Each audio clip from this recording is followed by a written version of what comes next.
Ito yung luma niyang EGR, oh. Repair na. Laging nag-i-engine warning. Ya, palit na.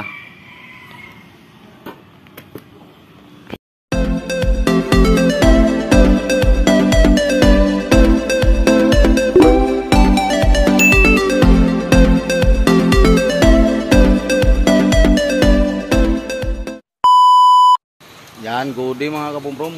Dito na po tayo. Mag-change oil tayo nitong Isuzu MU-X mga kabumbrom, oh.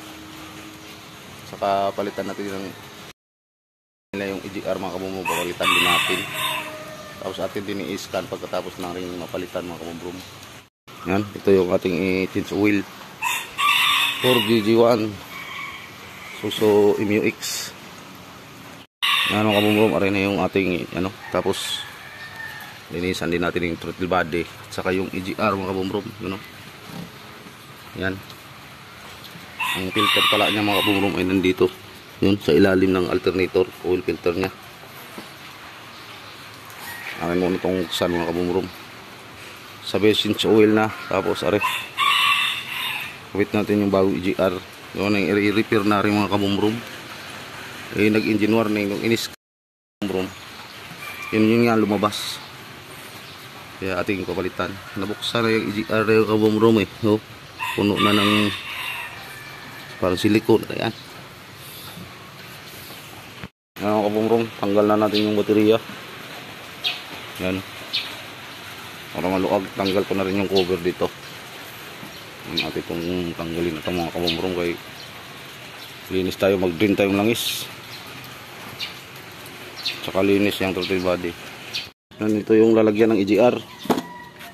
Saka nalinisan na rin yung throttle body. Ito. Nakakabit na yung bagong EGR.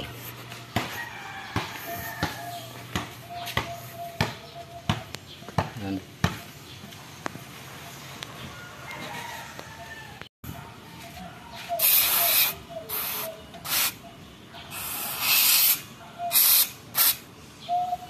Ito yung luma niyang EGR, oh. Repair na. Laging nag-i-engine warning. Ya, palit na. Palit na rin yung fuel filter.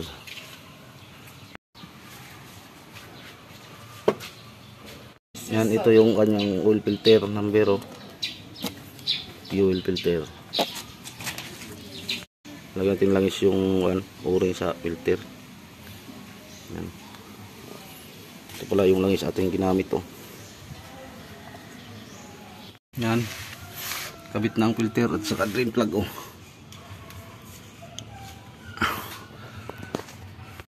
Yan, sali na. Yan, kabit na lahat. Paandar na.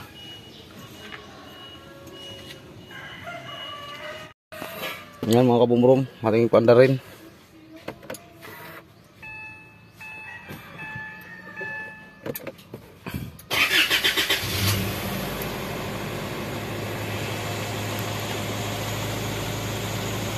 Yan, wala na yung engine warning mga kabumbrom.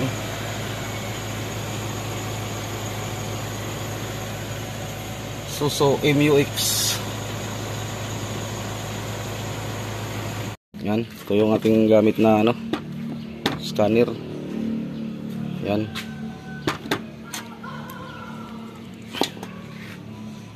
Yan, mga kabumbrom, oh. Ayos na yung ating pinalitan ng EGR. Kalinis, throttle body at saka change oil. MU-X, Isuzu MU-X. Yan, maraming salamat sa panonood. Yan mga kabumbrom, wala nang engine warning. Iwan lang sa EGR lang yung mga kabumbrom.